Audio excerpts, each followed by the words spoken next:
మిమ్మల్ని టార్గెట్ చేసి తెలంగాణ ఉద్యమంలో కేసీఆర్ వెన్నంటి మొదటి నుంచి అడుగులు ఉన్నటువంటి మీరు మీ మీద ఇలాంటి వ్యాఖ్యలు చేయాలంటే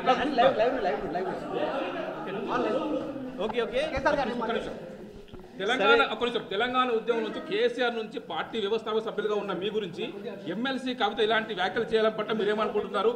మీకు సామాజిక అవగాహన లేదు, సామాజిక ఉద్యమాల్లో మీరు పాల్గొనలేదని చెప్పేసి ఆరోపించారు కదా.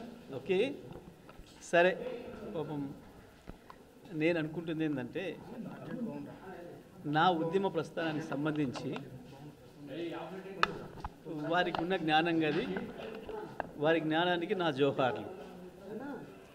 నా ఉద్యమ ప్రస్థానానికి సంబంధించి వారికి ఉన్న జ్ఞానం గదే అని చెప్పి నేను భావిస్తాను.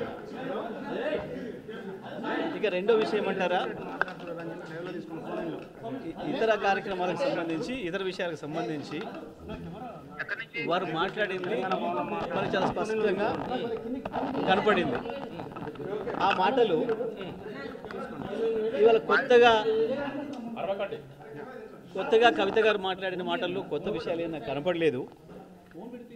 కేసీఆర్కి బద్ధ శత్రువులుగా వ్యవహరిస్తున్న వాళ్ళు, కేసీఆర్ క్యారెక్టర్ను అసాసినేట్ చేయాలని చెప్పి దశాబ్దాలుగా ప్రయత్నం చేస్తున్న వాళ్ళు,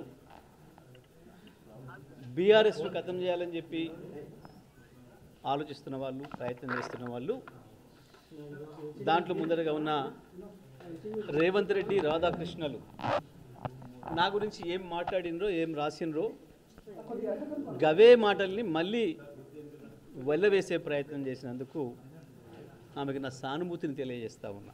అంటే కవిత వెనకాల రేవంత్ రెడ్డి ఉన్నారంటున్నా. ఆమె నేనేమంటున్నా, వారు ఉపయోగించిన పదాలలో ఈ మధ్యకాలంలో ఆ పదాలను ఉపయోగించింది మొదటగా రేవంత్ రెడ్డి, తర్వాత రాధాకృష్ణలు. అదే పదాలని ఇవాళ మీరు వారి మాటల్లో చూశారు, మీకు స్పష్టంగా కనబడుతుంది. కేసీఆర్ శత్రువుల చేతుల్లో వాళ్ళు మాట్లాడుతున్న ఆయుధాలని, వాళ్ళు మాట్లాడుతున్న మాటల్ని తను తీసుకుంటున్నందుకు, తను వల్లెవేస్తున్నందుకు, అవి వాడుతున్నందుకు నేను ఆమెకు సానుభూతి తెలియజేస్తా ఉన్నా. ఇది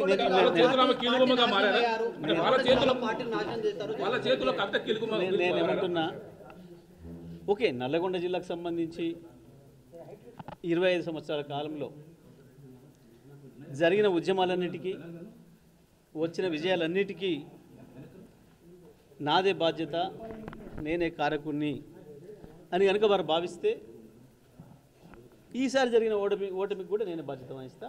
నాకేం భయం లేదు. తప్పకుండా గెలుపు మాత్రమే నాది, ఓటమి నాది కాదని పారిపోయేవాడిని కాదు నేను. గెలుపుకు నేనే బాధ్యుని అయినప్పుడు ఓటమి కూడా నేనే బాధ్యుని, ఓటమికి నేనే బాధ్యుని అయినప్పుడు గెలుపు కూడా నేనే బాధ్యుని. 2001 నుంచి ఇప్పటి వరకు జరిగిన నల్గొండ జిల్లాలో జరిగిన ఉద్యమాలన్నిటికీ, గెలుపటంలన్నిటికీ నేను బాధ్యుని, అందులో నాకేం సందేహం లేదు. నేను ఒక్కరిని మాత్రమే కాదు. తప్పకుండా పార్టీ అనేది గొప్పది, పార్టీ అనేది పెద్దది. మన గెలుపోవడంలకు అన్నిటికీ పార్టీ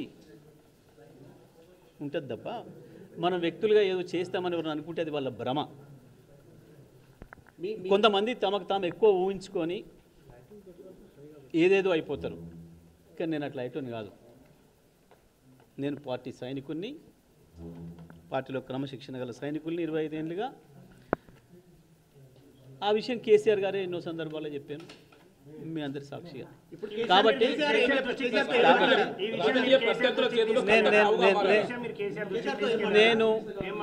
నేను కేసీఆర్ గారిని ఈ మధ్యకాలంలో దాదాపు ఒక 50 సార్లు కలిసిన, 15-20 రోజులు పూర్తి కాలం గడిపిన. ఏ ఒక్క క్షణం కూడా మా మధ్యన ఈ చర్చ రాలే, ఈ ప్రస్తావన రాలే. నేను అదే విషయాన్ని మీడియా మిత్రులు అడిగినప్పుడు చెప్పిన, ఒక సెకండ్ కూడా మా మధ్యన ఈ చర్చలు రాలేదు. అందుకే మీరు ఆమె గురించి ఏమడిగినా అది వృధా తప్ప ఇంకోటి కాదు. నిమిషం సమయం కూడా మేము దాని గురించి కేటాయించలేదు. నిమిషం సమయం కూడా వృధా అనే మాటే చెప్పిన తప్ప నేను ఇంకోటి చెప్పలే. కేసీఆర్ దగ్గర నేను ఏం మాట్లాడిను, అది రాలేదు కాబట్టి చెప్పిన. నేను దాంట్లో ఏం పెద్ద ఆశ్చర్యం ఏం లేదు, దాంట్లో మాట్లాడకూడదు ఏం లేదు, లేకపోతే అన్పార్లమెంటరీ లేదు, ఇంకొకటి లేదు. కేసీఆర్ గారి గురించి వెళ్ళి కేసీఆర్ దగ్గర మేమేం మాట్లాడినాం అదే చెప్పినాం.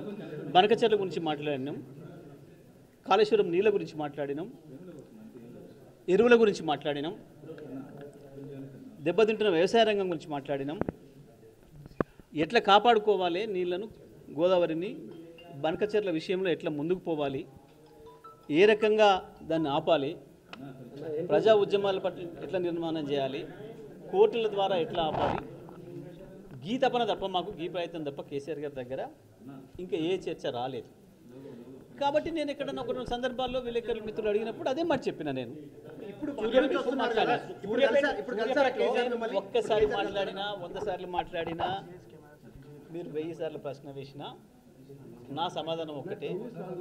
కేసీఆర్ గారిని నేను ఇప్పట్లో కలిసిన సందర్భాలలో ఏ ఒక్క రోజు కూడా మాకు వ్యవసాయ రంగానికి సంబంధించి, గోదావరి జలాలకు సంబంధించి, బనకచెర్లకు సంబంధించి, కాళేశ్వరం జలాలను నీళ్ళ పొలాలకు ఇచ్చే సంబంధం గురించి, రైతుల సమస్యలు ప్రధానంగా ఈ మధ్యకాలంలో రైతులు ఎదుర్కొంటున్న ఎరువుల సమస్య గురించి గివి తప్ప రాజకీయ విషయాలు మాట్లాడలేదు. కేసీఆర్ లేకపోతే కవిత లేరని చెప్పి మీరు చేసిన కామెంట్స్ వల్లనే ఇంత జరిగింది అంటున్నారు. కేసీఆర్ లేకపోతే ఎవరూ లేము, అందులో సందేహం ఏముంది, దాంట్లో పెద్ద ఆశ్చర్యం ఏముంది, దాంట్లో ఏం పెద్ద పొరపాటు పదం లేదు కదా. సూర్యాపేటలో మీ గెలుపు కూడా చావు తప్పి కావచ్చు, కొంతమంది అసలే గెలవలేదు కదా, దాని గురించి ఏమంటారు మరి. అంటే రాజకీయ పద్ధతిలో చావు తప్పి తోళ్ళట పోయిందో ఏదో ఒకటి అయింది, గెలిచినా కదా, మరి అసలే ఓడిపోవడానికి గురించి అడగపోయారు మీరు, అది ఎందుకు జరిగింది అని. జగదీష్ రెడ్డి గారు ఒకవైపు రాజకీయ పద్ధతుల చేతిలో ఎమ్మెల్సీ కవిత పావుగా మారారా? నేనేమంటున్నా, నేను చాలా క్లియర్గా చెప్పిన, నా ట్వీట్లోనే చెప్పిన, వాస్తవానికి మీకు ఈ శ్రమ లేకుండా